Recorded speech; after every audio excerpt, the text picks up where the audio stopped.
Oh, it was beautiful. Yeah, it's quite surreal and beautiful to be back here. It's been quite a while, and we left winter to arrive here and go on a yacht and see you all. And we're delighted to be back. Well, I've got to say the weather in Sydney has been absolute rubbish, right? But it's turned out it's going to be glorious. Crap rain, like the Irish weather. No, this is nothing like How does it feel? It is beautiful. 21 years, that's a long time, right? Yeah, it's been way too long. We wanted to come back to Australia for so long. We've been talking about it, and in the last few years, we really thought it was the right time for us to come back to Australia because we've had so many amazing memories of being here. And when we first came to Australia, the reception that we got on our first record and throughout our career has been so warm, and we just wanted to come back and have fun.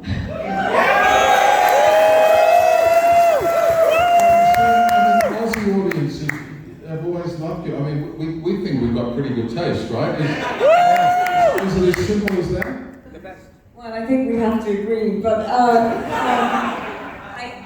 think when the first place that we had success was here in Australia. I mean, so right across the other side of the world, we started having success first before anywhere else, and I think it was just because we're very, very similar people, and at the time radio was very open here, it was less branded, so kind of played what the public wanted to hear rather than what it was sort of demanding the public listen to, you know what I mean? So it just kind of, and I think the sort of traditional blend as well really attracted you guys because of your heritage, so I don't know, we've just received such an incredibly warm welcome here from day one, and it's kind of like a second home for us. Those big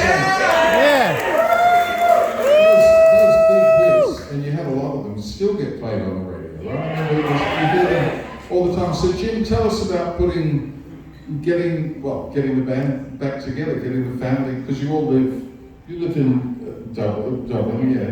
You're in where, Madrid? No, I'm in the UK. The UK, you're in Madrid. Yeah.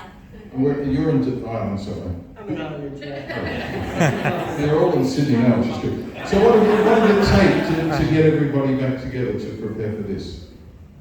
Well, it was a suggestion by our agent and good friend John Giddings that we do a tour here, a concert here at some point, and this happened to come about. This was offered, and we thought it was a great idea, and it was a great chance to get back to this absolutely wonderful country.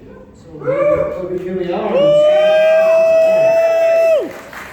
I'm just looking at you four people. I've got to ask you a question, Jim. When you were growing up, when you were a young lad, were you the most popular in your group?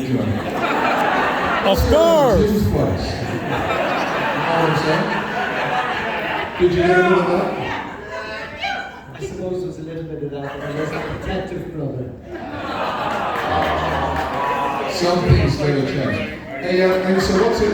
Set the scene for us, Andrew. Tomorrow night, you're going to be up there with special guest Wet, which is cool, right? Yes. I haven't seen those guys for a while either. But you've got this big show with drones in the sky. I thought 500, I think, drones or something. Yeah. 500. It's a big show. All the hits. You're going to hear the hits tomorrow night. Yeah, I mean, we went into rehearsal, and it had been a while since we played, and yet it came back quite quickly and got quite exciting for us. And some of the songs we haven't played in years, and they're very nostalgic for us. I mean, feel almost like you were a different person when we wrote them, and so it'll be wonderful to play tomorrow night. Yeah, can't wait. The last show was at the Royal Albert Hall, is that right? Yeah. It's quite a cool place to have a last show. It was in Royal Albert Hall, and it was for we'd done 2 records sort of back to back. We did White Light, and then we went on to do Jupiter Calling. Beautiful. And then we just thought it'd be great to do the Albert Hall again, and that was a great show. But yeah, it's been too long since we performed. So like tomorrow night will be the first gig or the first show that we've done since then. So.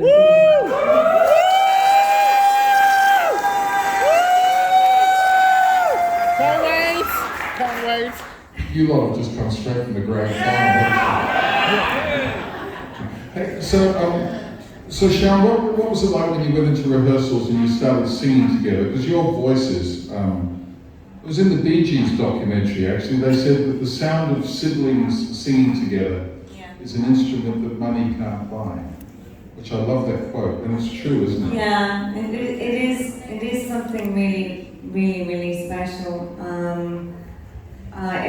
There's kind of nothing like it, and I mean, I know because, you know, when we sing with other people, you feel the rub that doesn't, you know, kind of work, you know, and then when we sing together, because, you know, during this concert we'll be doing like, you know, 3-part harmony a cappella at some stage, and you know, it just works between us, you know, and then at some stage it's all 4 of us, you know, so I don't know, we used to have a thing when Caroline and I were doing backing vocals in the really early days in the studio with the egg boxes, you know, egg cartons stuck to the wall and the dry damp and everything.